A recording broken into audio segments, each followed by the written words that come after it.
दोस्तों हाल ही में मैंने केरेता बर्देरा नाम की एक इंडोनेशियन हॉरर थ्रिलर मूवी देखा है जो फरवरी 2024 में रिलीज हुई थी और इस फिल्म का इंग्लिश ट्रांसलेशन है the train of death. IMDb पे इस फिल्म को मिले हैं 4.8 स्टार्स आउट ऑफ 10 और रॉटेन टोमेटोज पे इस फिल्म की रेटिंग्स अवेलेबल नहीं है। तो आज की वीडियो में हम इस फिल्म की कहानी को जानते हुए इसके एंडिंग पे थोड़ी बात करने वाले हैं। अब वीडियो शुरू करने से पहले मेरी आप सभी से एक रिक्वेस्ट है कि अगर आपको ये वीडियो पसंद आती है तो आप वीडियो को लाइक और चैनल को सब्सक्राइब भी जरूर कीजिएगा। So now with that said, let's roll the intro.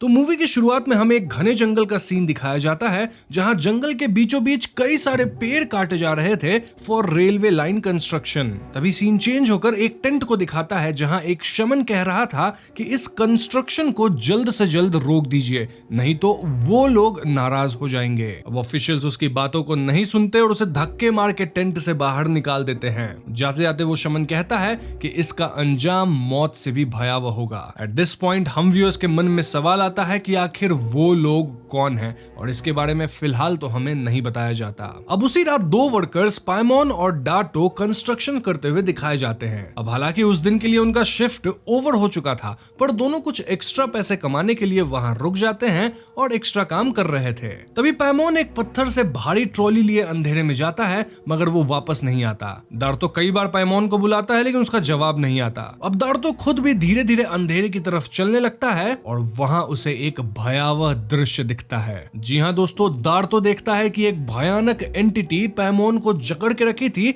और वो छत से लटक रही थी। इनफैक्ट इस एंटिटी के शरीर से पत्थर बाहर निकल रहे थे। डार्तो ये सब देखकर डर जाता है और हम व्यूअर्स समझ पाते हैं कि उस दिन वो एंटिटी इन दोनों वर्कर्स का काम तमाम कर दी थी। अब यहाँ से सीन शिफ्ट होकर सैंकारा स्टेशन के इनॉग्रेशन के दिन पे आता है जहाँ से एक टूरिस्ट ट्रेन चलने वाली थी टू सैंकारा रिजॉर्ट। इस रिजॉर्ट तक पहुंचने के लिए ट्रेन कुल 5 टनल से होकर गुजरने वाली थी। सभी पैसेंजर्स काफी खुश होते हैं और वहां एक छोटा सा सेरेमनी भी चल रहा होता है। वहीं हम इस पूरे प्रोजेक्ट के मालिक मिस्टर बाड़ा को देखते हैं विद हिज इन्वेस्टर मिस्टर सांतोसो। दोनों इसी प्रोजेक्ट की बात कर रहे होते हैं और वो दोनों भी इस ट्रेन से रिजॉर्ट जाने वाले थे। अब यहाँ पे हम अपने कहानी के मेन किरदारों से मिलते हैं जो कि है केम्बांग और उसकी बड़ी बहन पूर्णिमा। केम्बांग अपनी दीदी से बहुत प्यार करती थी और दोनों काफी अच्छा बॉन्ड शेयर करते हैं। उनकी बातों से हमें पता चलता है कि पूर्णिमा किसी बीमारी से अभी अभी रिकवर हुई थी and she wanted to celebrate this. तभी तो वो अपनी बहन के साथ इस जर्नी पे आई थी ताकि वो अच्छा समय बिता सके। नाउ स्टेशन पे हम एक और औरत से मिलते हैं जिसका नाम था रामला, जो थोड़ी सी परेशान दिख रही थी।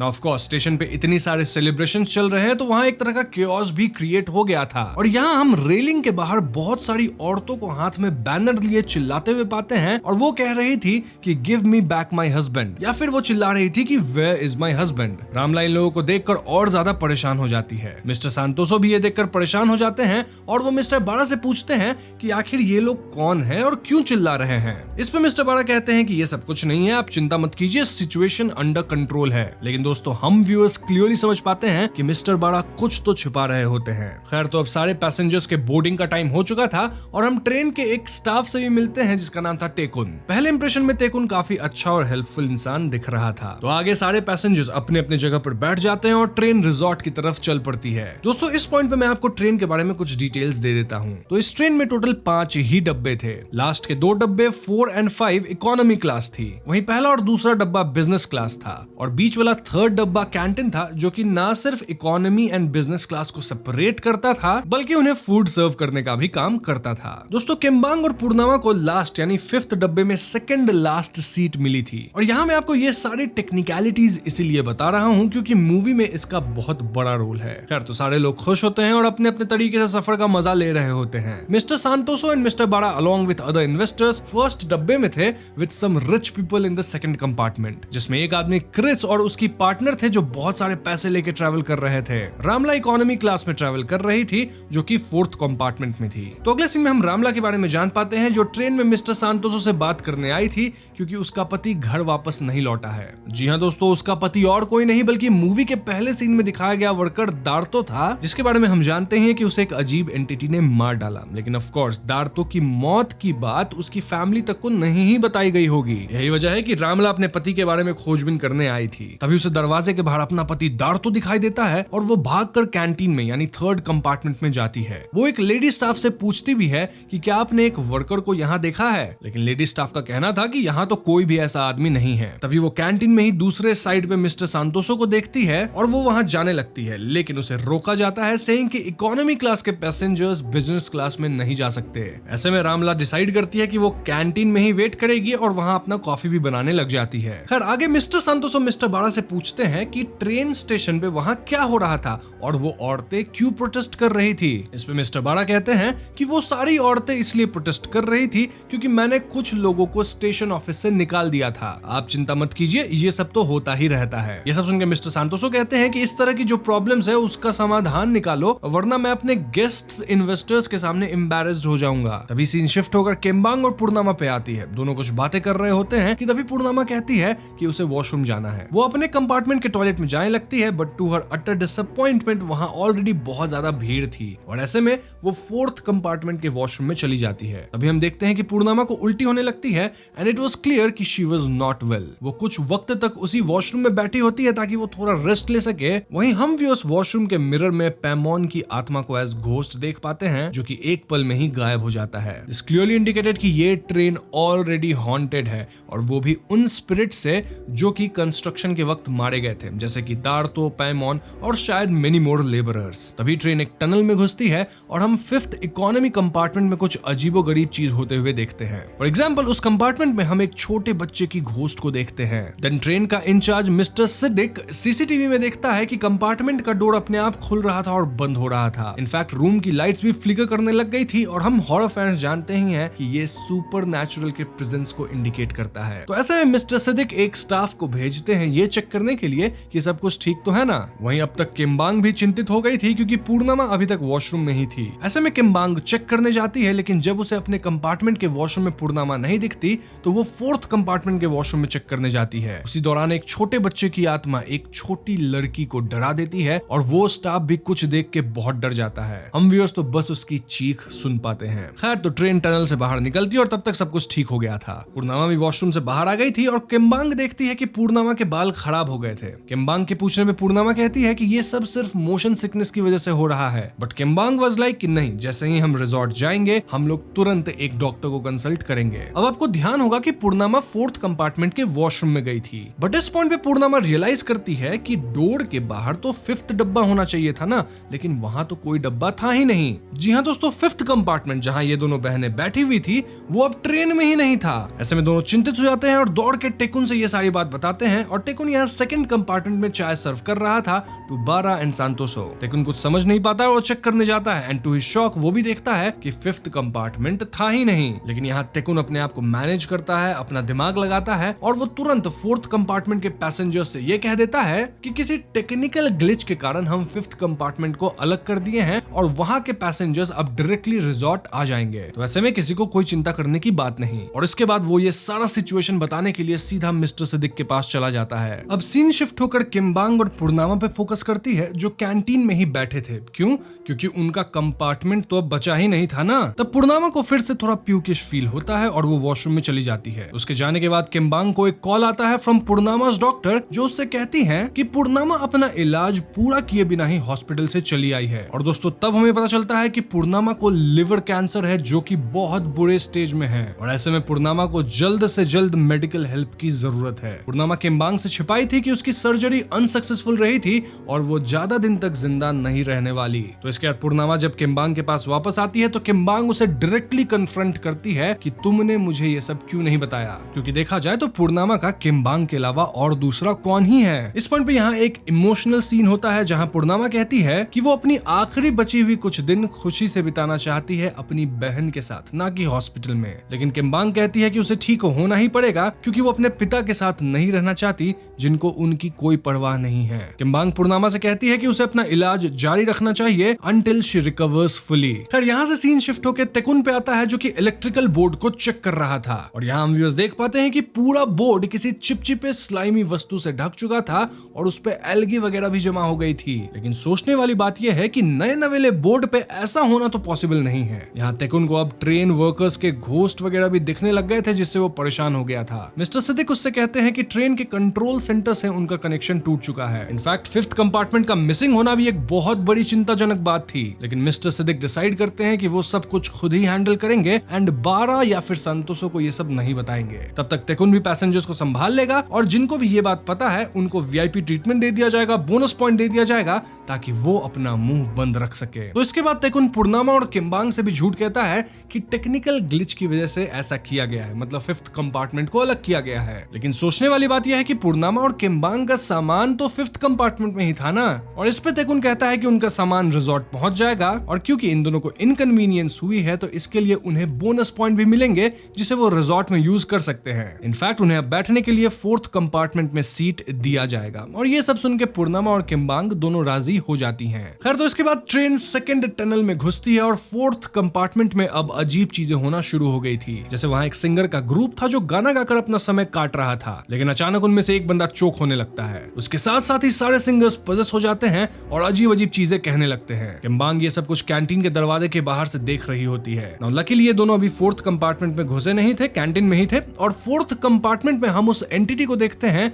जो काफी स्केरी थी और वो क्रीपर्स एंड लीव्स में ड्रेस थी, जो कि डिपिक्ट करता है कि उसका ओरिजिन फॉरेस्ट से है। वो एंटिटी फोर्थ कंपार्टमेंट के सारे लोगों को मार देती है एंड देन फोर्थ कंपार्टमेंट भी ट्रेन से टूटकर अलग हो जाता है। रामला तब तक कैंटीन एरिया में ही थी एंड शी अंडरस्टैंड्स कि हर टनल में एक कंपार्टमेंट गायब हो रहा था। मिस्टर सांतोसो एंड मिस्टर बारा भी क्योस उनके कैंटीन में आ जाते हैं, जहां मिस्टर बारा रामला के बातों पे ध्यान नहीं देते, सेइंग कि she is uneducated and superstitious. But mister Santoso कहीं ना कहीं समझ पाते हैं कि ट्रेन में कुछ बहुत गलत चल रहा है। दोस्तों इस सीन से ये साफ हो जाता है कि मिस्टर बारा एक बहुत लालची आदमी था जिसको पैसेंजर्स के जान से ज्यादा अपने इन्वेस्टमेंट की पड़ी हुई थी। वो चाहते तो अब तक कोई सीरियस कदम उठा सकते थे जिससे आगे कैजुअलिटीज को रोका जा सके, लेकिन वो इस बात पे पर्दा डालने की कोशिश कर रहे थे, जबकि अब तक तो ट्रेन के 2 डब्बे अलग हो चुके थे। मिस्टर सांतोसो अब टेकुन से कहते हैं कि कुछ करो वरना रिजॉर्ट के बारे में गलत गलत अफवाहें फैलने लग जाएंगी और इससे उनका इन्वेस्टमेंट पूरी तरह से फेल हो जाएगा। मतलब ये लोग इस पॉइंट पे भी सिर्फ अपना ही सोच रहे थे। तो इसके बाद मिस्टर बारा सीधे सिद्दीक के पास जाते हैं और उससे कहते हैं कि जल्द से जल्द ट्रेन को रिजॉर्ट ले चलो और वहां पहुंचते ही एक टीम भेज देना टनल में फंसे लोगों को इवैक्यूएट करने के लिए। वहां के सारे पैसेंजर्स को हम वीआईपी ट्रीटमेंट देंगे इन द रिजॉर्ट और उनसे अग्रीमेंट भी साइन करवा लेना ताकि वो लोग अपना मुंह बंद रख सके इस पूरे इंसिडेंट के बारे में।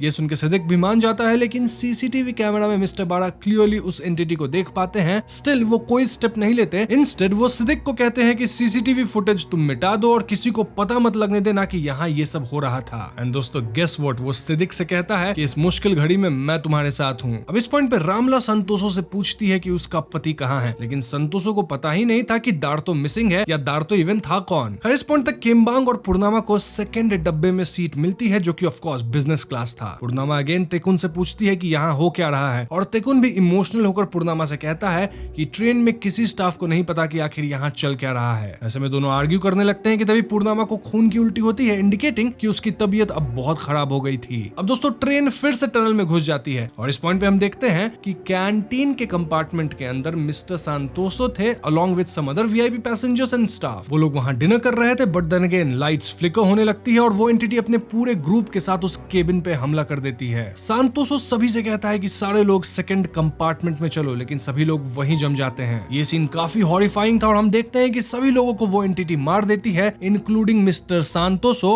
और पुरनामा ये सब अपनी आंखों से देखती है। ये सारा सीन देख के सेकंड कंपार्टमेंट के लोगों में अफरा तफरी मच जाती है और टनल के निकलते ही थर्ड कंपार्टमेंट भी ट्रेन से टूटकर अलग हो जाती है। तभी सिद्दीक और बारा उस डब्बे में आते हैं और बारा कहता है कि मुझे मालूम था कि ये 3 इकोनॉमी क्लास के पैसेंजर्स यानी कि किम्बांग, पुरनामा और रामला ये तीनों मिलके सारा खेल रचाए हैं और इन सब की मदद कर रहा है तेकुन, यानी कि बारा सब कुछ का इल्जाम अब इन इकोनॉमी क्लास के पैसेंजर्स और तेकुन पे डाल रहा था। बारा कह रहा था कि ये तीनों रॉबर्स हैं और ये मिलके बिजनेस क्लास के लोगों को लूटना चाहते हैं और इन लोगों ने ड्राइवर को भी अपने साथ मिला लिया है, उसको ऑर्डर कर दिया है कि वो कहीं ना रोके ताकि ये लोग अच्छे से अपनी लूट मचा सके। मतलब ये तो ऐसा सीन हो गया कि उल्टा चोर कोतवाल को डांटे। और इस सब में सिद्दीक भी बारा का ही साथ देता है, मतलब वो तेकुन और इन तीनों को अक्यूज कर रहा था, मतलब जो कुछ भी यहाँ हुआ उसके लिए। अब जैसा कि पहले ही मैंने बताया था कि बिजनेस क्लास में क्रिस नाम का एक आदमी था जिसके पास ढेर सारे पैसे थे। वो रॉबरी की बात से डर जाता और एक टूटा हुआ बियर बॉटल उठा लेता है और वो पुरनामा एंड किम्बांग साथ ही तेकुन को भी डराने लगता है। उसे डर था कि ये रॉबर्स उसके सारे पैसे ना लूट ले, एंड देखा जाए तो ये उसका सारा जमा किया हुआ पैसा था। बट ऑफ कोर्स हम व्यूअर्स तो जानते हैं कि तेकुन या फिर ये 3 लोग रॉबर्स नहीं थे, बट स्टिल बाकी तो कोई नहीं जानता था, जिस वजह से यहाँ पूरा क्योस मच जाता है। तभी रामला सबको बताता है कि अगला टनल जल्द ही आने वाला है और ऐसे में इन लोगों को जल्दी से फर्स्ट वाले कंपार्टमेंट में जाना चाहिए। लेकिन रामला की कोई सुन थोड़ी ही रहा था। यहाँ क्रिस तो इनफैक्ट हमला करने पे आ गया था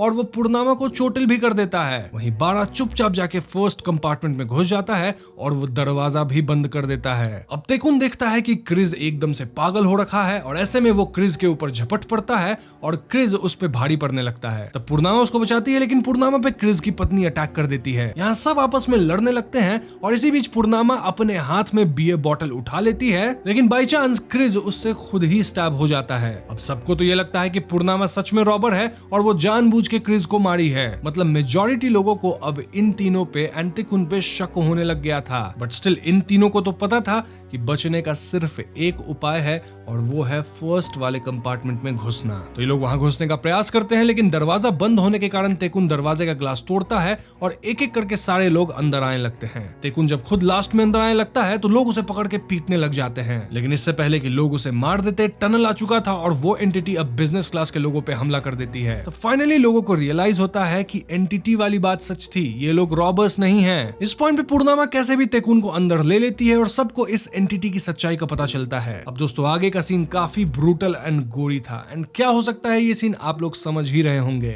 जी हाँ, जो लोग भी सेकंड कंपार्टमेंट से फर्स्ट में नहीं जा सके उन सब का खात्मा ये एंटिटी करती है। और कहानी की एक इंटरेस्टिंग बात ये भी है कि धीरे धीरे किल्स बहुत ही ज्यादा गोरी होती जा रही है। अब इस पॉइंट पे ट्रेन का सेकंड डब्बा भी ट्रेन से टूट के अलग हो चुका था। तो दोस्तों अब सीन ये था कि टनल बचा था एक और डब्बा भी बचा था एक। कैसे भी अगर बचना है तो ट्रेन को टनल आने से पहले ही रोकना पड़ेगा। फर्स्ट डब्बे के पैसेंजर्स को इन किलिंग्स के पीछे की सुपरनैचुरल प्रेजेंस मालूम थी और वो अब तेकुन से मदद मांगते हैं। मिस्टर बारा सिदिक से कहता है कि मुझे केबिन की चाबी दे दो, मैं ड्राइवर से कहता हूँ ट्रेन को रोक दे ताकि लास्ट टनल ना आ पाए और इससे जो पैसेंजर्स अभी तक सरवाइव किए हैं एटलीस्ट वो बच पाएंगे। सिदिक भी उसके ऑर्डर्स मानता है और इसके बाद बारा ट्रेन के ड्राइवर के पास जाता है, लेकिन यहाँ वो ड्राइवर से ट्रेन को रोकने नहीं बल्कि ट्रेन की स्पीड बढ़ाने कहता है। जी हाँ दोस्तों, ये डम्बेस्ट मूव था और इस पॉइंट तक सभी लोग इम्पेशेंट हो जाते हैं और वो ड्राइवर से कहते हैं कि दरवाजा खोलो। वो बाड़ा को भी कहते हैं कि दरवाजा खोलो, लेकिन वो नहीं सुनता। बेसिकली बाड़ा खुद वहां चला गया था और सोच रहा था बाकी सब मर जाए तो मर जाए। यहाँ लोग कैसे भी करके ड्राइवर के केबिन तक पहुंचते हैं, लेकिन उनमें आपस में ही अफरा तफरी मच जाती है। इन दैट केओस मिस्टर बाड़ा तेकुन को किक करके दरवाजे से बाहर फेंक देते हैं एंड शॉकिंगली तेकुन का सर कट जाता है और वो मारा जाता है। जी हाँ दोस्तों, तेकुन ऐसा बंदा था जो अब तक सब कुछ हैंडल कर रहा था और इस पॉइंट पे हम उसी को खो देते हैं। लेकिन फॉर्चुनेटली ट्रेन टनल में घुसने से पहले ही रुक जाती है। तो सब लोग अब थोड़ा शांत होते हैं और उन्होंने मिस्टर बाड़ा को बांध दिया था, लेकिन बाड़ा तो अब भी नाटक किए जा रहा था एंड वो कह रहा था कि मुझे तो तुम लोगों की चिंता थी, तभी मैं ट्रेन को तेज कर रहा था ताकि हम रिजॉर्ट जल्दी पहुंच जाए और तुम लोग सब बच सको वगैरह वगैरह। लेकिन इस पॉइंट पे सिद्दीक फाइनली बाड़ा के खिलाफ बोलता है। वो बाड़ा से कहता है कि अब तो सच बोल दो, अब बहुत हो गया। तो यहाँ से कहानी फ्लैशबैक में उस दिन पे चली जाती है जब शमन ने इस कंस्ट्रक्शन को रोकने को कहा था। उस दिन हम मिस्टर बाड़ा को देखते हैं और मिस्टर बाड़ा को ही ये प्रोजेक्ट मिला था और यहाँ हम ये समझ पाते हैं कि मिस्टर बाड़ा आराम से बिना नेचर को डिस्ट्रॉय किए भी इस प्रोजेक्ट को बना सकते थे, लेकिन पैसों की लालच में बाड़ा अंधा हो गया था और उसने डिसाइड किया कि रेलवे लाइन को डायरेक्ट जंगल के बीचों बीच ले जाया जाए ताकि उनके कंस्ट्रक्शन के पैसे बच जाए और वो मिस्टर सांतोसो से सीनिक ब्यूटी के नाम पे और पैसे ले सके। मतलब पैसे बचाने के लिए जंगल के बीचों बीच पटरियां निकाली जा रही थी और तभी तो ये एंटिटीज ट्रेन पे इतना गुस्सा थी और वो ट्रेन के ह्यूमंस को मार रही थी, क्योंकि कहीं ना कहीं ये नेचर के साथ इंटरफेरेंस हो रहा था। बेसिकली ये एंटिटीज फॉरेस्ट को प्रोटेक्ट कर रही थी, क्योंकि इतने सारे पेड़ काटे जाने से इस एरिया का पूरा इकोलॉजी ही खतरे में आ गया था और इसका पूरा दोष मिस्टर बाड़ा का ही था। बट यहाँ दोष मिस्टर सांतोसो का भी होगा, क्योंकि बीइंग एन इन्वेस्टर उनको सारी खबर रखनी चाहिए थी। शमन ने इन सबको इसी कॉन्सिक्वेंस के लिए वार्न किया था और मिस्टर बाड़ा ने उसकी एक न सुनते हुए इस प्रोजेक्ट से ही निकाल दिया था। लेकिन जब प्रोजेक्ट खत्म हुआ, ट्रेन चली, तो हम देख ही सकते हैं कि एंटिटीज आई जो कि फॉरेस्ट को रिप्रेजेंट करती हैं और उन एंटिटीज ने न सिर्फ ट्रेन को खत्म किया बल्कि वहां सवार हुए कई लोगों को भी मारा। So now coming to present, सारे लोग डिसाइड करते हैं कि वो मिस्टर बाड़ा को ट्रेन में ही छोड़ देंगे और यहाँ से पैदल निकल जाएंगे रिजॉर्ट की तरफ। और सब लोग इसके लिए अग्री करते हैं एक्सेप्ट फॉर वन लेडी जो ट्रेन में ही रहना चाहती थी। तो इस पॉइंट में दोस्तों मैं आप सबसे पूछना चाहता हूँ कि आपको क्या लगता है, क्या अब ये सारे पैसेंजर्स उन जंगल की एंटिटीज से बच पाएंगे? वेल, जवाब अनफॉर्चुनेटली नहीं है। क्योंकि सून पूर्णिमा रियलाइजेस कि ये एंटिटी टनल में अटैक नहीं करती, ये तो डार्कनेस में अटैक करती है। फिर क्या दोस्तों, ये एंटिटीज एक एक करके सभी लोगों पे अटैक करती है और सारे लोगों को पेड़ बना देती है। बेसिकली ये एंटिटीज अपने जंगल के हर एक पेड़ काटने का बदला ले रही थी bye turning everyone into a tree. वो एंटिटी अपने मन से ये सब नहीं कर रही थी, रादर वो अपने लॉस की भरपाई कर रही थी। ये लोग बहुत ज्यादा भागने की और छुपने की कोशिश करते हैं पर इवेंचुअली कोई नहीं बच पाता। आखिर में हम इन दोनों बहनें पूर्णिमा और किम्बांग को भी देखते हैं जो कि धीरे धीरे ट्री में बदलने लग गई थी और दोनों के बीच बहुत इमोशनल बातें होती है। लेकिन समहाउ वो एंटिटी पूर्णिमा को पेड़ नहीं बनाती, वेयरएज किम्बांग अब पूरी तरह से पेड़ बन चुकी थी। अब पूर्णिमा यहाँ उस एंटिटी को देख भी पाती है और वो रोती है ये कहते हुए कि मुझे ले लो लेकिन मेरी बहन को छोड़ दो, और ये एंटिटी सिर्फ मुस्कुराती है। पूरा ट्रेन जंगल में समा जाता है और सिर्फ एक ही आदमी बचती है इस इंसिडेंट से और वो थी पूर्णिमा। अब यहाँ से सीन शिफ्ट होकर 6 महीने बाद की आती है जहाँ हम पूर्णिमा को उसी स्पॉट पर शमन के साथ आते हुए देखते हैं। पूर्णिमा के बाल नहीं थे, इंडिकेटिंग कि वो अपना कीमोथेरेपी करवा रही थी और शायद हील भी हो रही थी। वो शमन से पूछती है कि अगर इस सब में सिर्फ मिस्टर बाड़ा की गलती थी तो एंटिटी ने सबको क्यों मारा। जवाब में शमन कहता है कि अगर एक मिस्टर बाड़ा मरता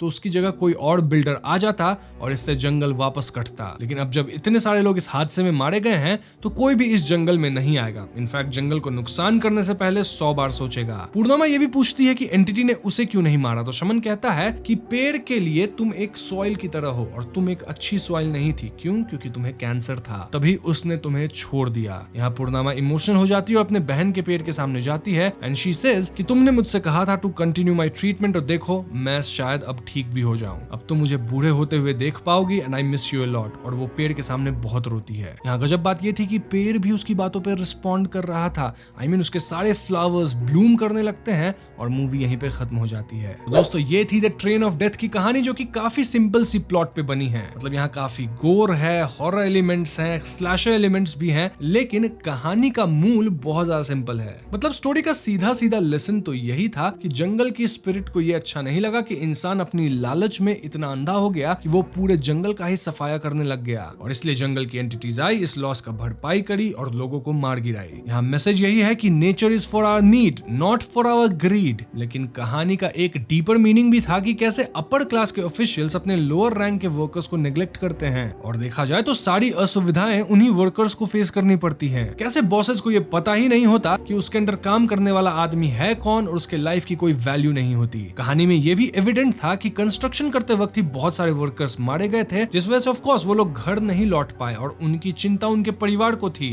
लेकिन हाई ऑफिशियल्स को इससे कोई फर्क नहीं पड़ रहा था, यहाँ तक कि बाड़ा और सांतोसो को तो डार्तो का नाम तक नहीं पता था। यहाँ एक और लेसन ये था कि कैसे क्राइसिस के समय लोग अपने रिस्पॉन्सिबिलिटी एंड अकाउंटेबिलिटी का बर्डन एक दूसरे पे शिफ्ट करते रहते हैं और कोई खुद से जिम्मेदारी नहीं लेता। कहानी में बाड़ा अपने किए गए दोष को पूर्णिमा और किम्बांग पे डाल रहा था, सेइंग कि ये लोग रॉबर्स हैं, इन लोगों ने ये सब कुछ किया है, जबकि उसको क्लियरली पता था कि यहाँ कोई सुपरनैचुरल एंटिटी थी। कहानी में हम कंज्यूमर्स पे भी कटाक्ष किया गया है, शोइंग कि कैसे हमारे इनकन्वीनियंस पे कंपनीज हमें तरह तरह की चीजें देकर हमारा मुंह बंद कर देती है। जैसे पूर्णिमा और किम्बांग को बोनस पॉइंट देने का वादा किया गया, उन्हें वीआईपी ट्रीटमेंट मिला वगैरह वगैरह। हम कंज्यूमर्स भी कहीं ना कहीं पैसे और टेम्पररी सुविधा पाकर असल प्रॉब्लम को भूल जाते हैं और उसका कोई समाधान कभी होता ही नहीं है। दोस्तों एक और गौर करने वाली बात है कि कैसे मुश्किल के घड़ी में मालिक अपने सर्वेंट से कहता है कि मैं तुम्हारे साथ हूँ, लेकिन असल जिंदगी में सबको अपने स्वार्थ की पड़ी रहती है और कोई किसी का साथ नहीं देता। सिद्दीक भी तेकुन पे ही रॉबरी का दोष डालने लगता है,